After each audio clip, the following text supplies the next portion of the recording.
So with that example, with that presentation, and most importantly, with your understanding of how our general workflow is going to go and what we're going to be using, let's now talk about how the projects in the course are structured. The applications in the course are arranged deliberately. Okay. I believe I've placed these into a specific order to introduce new concepts and slightly more complex ones than the previous one.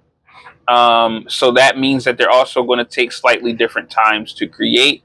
But again, those times are expedited tremendously because we're using AI. This creates a natural progression that allows you to build confidently while you're expanding your skills and your knowledge base. Instead of overwhelming you with everything all at once, we're going to start to simplify concepts, simplify ideas, and generally, gradually move forward more advanced toward advanced applications as time progresses.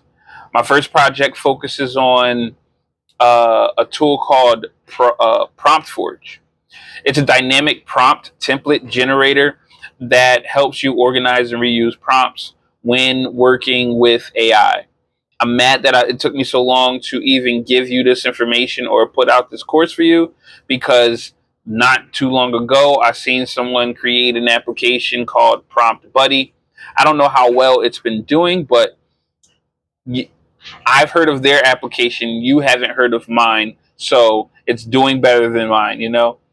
This project produces the basic workflow of generating functional generate excuse me. Let's try this again.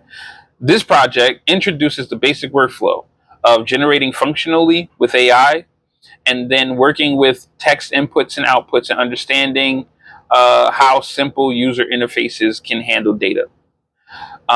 It's a perfect starting point because the core logic is straightforward while still being genuinely useful.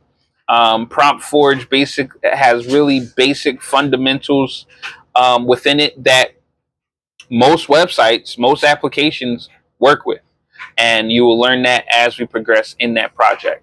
Once you're comfortable with that process, we move on to one of my favorite projects, the one I was talking to you about before, called IRL HUD, which again took me 7 years to create with, by myself, learning different IDEs, learning what programming language I was going to use, learning learning the software that I was trying to use before, switch over to HTML, CSS, and JavaScript, and added AI to that. Boom, and it's done in an hour and a half.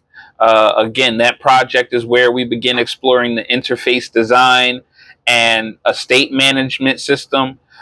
This project introduces visual feedback systems like bars and thresholds, and you'll learn how to manage the application state as users interact with the interface in and of itself. From there, we go into another application known as Priority Matrix, which introduces more structured logic and decision-based organization. Okay, I love all my applications. I made them because I saw a problem for within myself, and so these applications help me better mitigate these issues. You'll build a task sorting system that uses scoring and quadrant visualization. It's going to be a practical tool for productivity that requires more complex thinking about how data is processed and, most importantly, how it is displayed to your users. Next, we have an application fast tag. I know I put too many features in this application. This is one application where feature creep is kicking me in the butt right now, okay? But it's a multi-featured hashtag manager designed with monetization in mind. The project demonstrates how applications can grow beyond a single function or a single feature. You'll build multiple interconnected systems, including hashtag workspace, analytics, and data importing and exporting, all while learning how to structure code for expansion. This is one of the first applications where I actually began creating a database that it retrieves knowledge from and presents it back to the user. And do understand that all of these applications and all of these functions were made for the very low price of $0. Okay. So do understand that you can do this. After purchasing this course, you can do this for free. Okay. Finally, we arrive at my most advanced project in the course. It's the one project that's super not done, called Vocal Verdia. This application focuses on working with audio files and demonstrates how AI assisted development can be used to build more complex and specialized tools. It also serves as a case study in understanding technical issues, technical limits, and knowing when to pivot. By the time you reach that final project, you're going to already have experience with the workflow used through the course, defining ideas, generating code with AI, testing functionality, and refining your application as you progress. Each project builds a series of skills, or builds on skills developed in the previous project. By processing through them, right, or progressing through them, you'll gradually gain a deeper understanding of how to construct applications, troubleshoot issues or problems, and expand functionality within any application, even if you think it's done.